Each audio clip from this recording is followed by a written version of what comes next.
The State Department has made design a priority for U.S. embassies and consulates around the world. New buildings must be better looking and more energy efficient. But CBS News has learned this is costing taxpayers hundreds of millions of dollars while potentially keeping American officials in harm's way. Nancy Cordes has our reports. This striking glass structure, set to open in 2017, will be the new U.S. Embassy in London. But 6 months into construction, CBS News has learned the project is already at least $100 million more expensive than the initial cost estimate, partly due to manufacturing challenges with the design's unique 6-inch thick blast-proof glass. Where's this glass made? I'm not sure.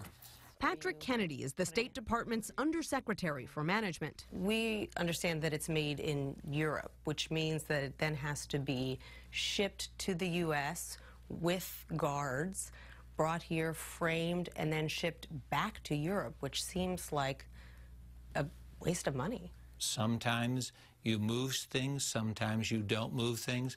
All of this is based upon best value. In 2009, the State Department overhauled its approach to embassy design, moving from one standard design for buildings like the Rwandan embassy to a variety of more elegant structures like the embassy in Brunei. They changed the formula, and it's been a disaster. Republican Congressman Jason Chaffetz of Utah is a top member of the Oversight and Government Reform Committee. Every metric you look at, they're slower, they're less secure, they may be more beautiful, but they cost a whole lot more money. After the U.S. mission in Benghazi was attacked in 2012, the State Department commissioned an internal security review.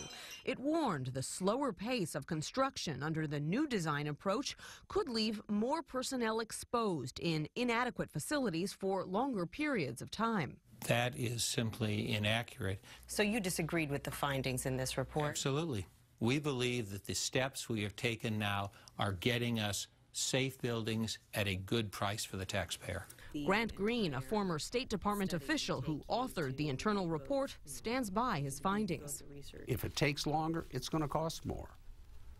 And if it costs more and it takes longer, it puts people at risk out there waiting for their embassy to be built.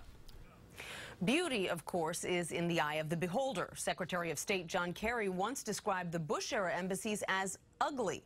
Congressman Chaffetz argues they looked just fine, and he's called for a hearing on the matter later this month. Maurice? Nancy Cordes in our Washington newsroom tonight.